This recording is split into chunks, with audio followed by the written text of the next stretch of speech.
ចាសួស្តីបងប្អូនថ្ងៃនេះនាំកូនៗមកញ៉ាំអីនៅខាងក្រៅទៀតហើយកន្លែងនេះផងដែរ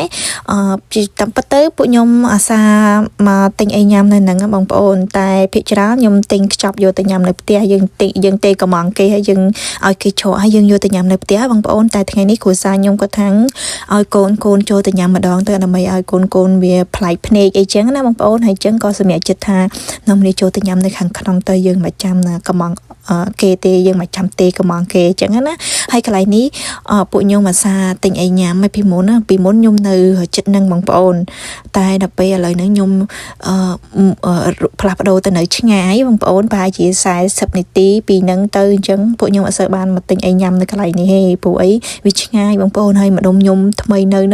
គឺវាស្រួលអីញ៉ាំដូចនៅខាងនេះដែរអញ្ចឹងយើងអត់ចាំមកជិះមកខាងនេះទេយើងអាចទៅញ៉ាំម្ដុំដែលយើងរស់នៅថ្មីនឹងបានណាបងប្អូនហើយនេះបងប្អូនពេលដែលយើងមកដល់យើងចូល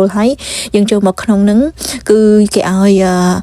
menu យើងមានន័យថាមនុយយើងមើលថាយើងញ៉ាំអីចង់ញ៉ាំអីចឹងហើយហាងនេះខ្ញុំភ្លេចប្រាប់បងប្អូនគឺហាងរបស់វៀតណាមបងប្អូនគឺម្ហូបភាគច្រើនគឺម្ហូបអាស៊ីបងប្អូនវាត្រូវនឹងយើងអញ្ចឹងណាគឺមានគួងមានស៊ុបមានអីចឹងមានកាទៀវមានអីគឺមានច្រើនមែនតើហើយហាងនេះបងប្អូនខ្ញុំពិតជាបើសិនជាបងប្អូនរស់នៅអាមេរិកហើយចង់មកលេងខាងខ្ញុំបងប្អូនខាងតិចសាសទីក្រុងដាឡាស់បើសិនជាបានឃើញវីដេអូរបស់ខ្ញុំបងប្អូនសាកមកញ៉ាំនៅកន្លែងហ្នឹងតម្លៃធូរថ្លៃមែនតើបងប្អូនហើយរសជាតិយើងទទួលយកបានវាមិនជាឆ្ងាញ់ទេប៉ុន្តែយើងញ៉ាំមកឆ្អែតគឺអាចសល់ទៀតបើសិនជាយើងអ្នកញ៉ាំតិចតែបើសិនជាយើងអ្នកញ៉ាំច្រើនគឺមកកន្លែងហ្នឹងគឺត្រូវហ្មងមួយចានគឺមកឆ្អែតហ្មងហើយគេមានរបៀបថាបងប្អូននេះខ្ញុំប្រាប់បងប្អូនដែរគាត់រស់នៅអាមេរិកហើយគាត់ចង់មកលេងរត់ខ្ញុំហើយគាត់អត់ដឹងថាញ៉ាំម្ហូបនៅកន្លែងណាដែលឆ្ងាញ់ហើយតម្លៃធូរថ្លៃហើយច្រើនបងប្អូនមកញ៉ាំនៅកន្លែងនេះខ្ញុំគ្រាន់តែ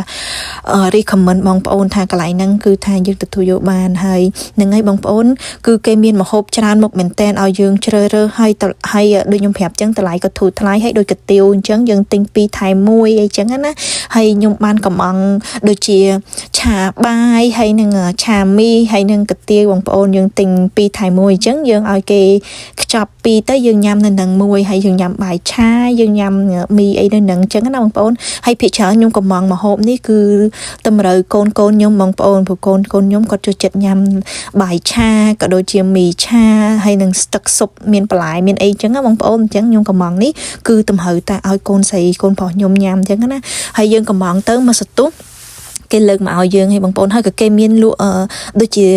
ទឹកដូចជាអីចឹងណាបងប្អូនទឹកក្លុកទឹកស្អីផ្លែឈើក្លុកឬក៏បង្អែមចាប់លៀងមានថាបង្អែមចាប់លៀងដូចថាបង្អែមចម្រុះអីចឹងគឺគេមានលក់គ្រប់មុខហ្មងបងប្អូនហើយនេះបងប្អូនស្ទុះគឺគេលើកមកឲ្យយើងហើយបងប្អូនមួយចានគឺធំមែនតែនហើយអត់ថ្លៃទេបងប្អូនតម្លៃដូចជា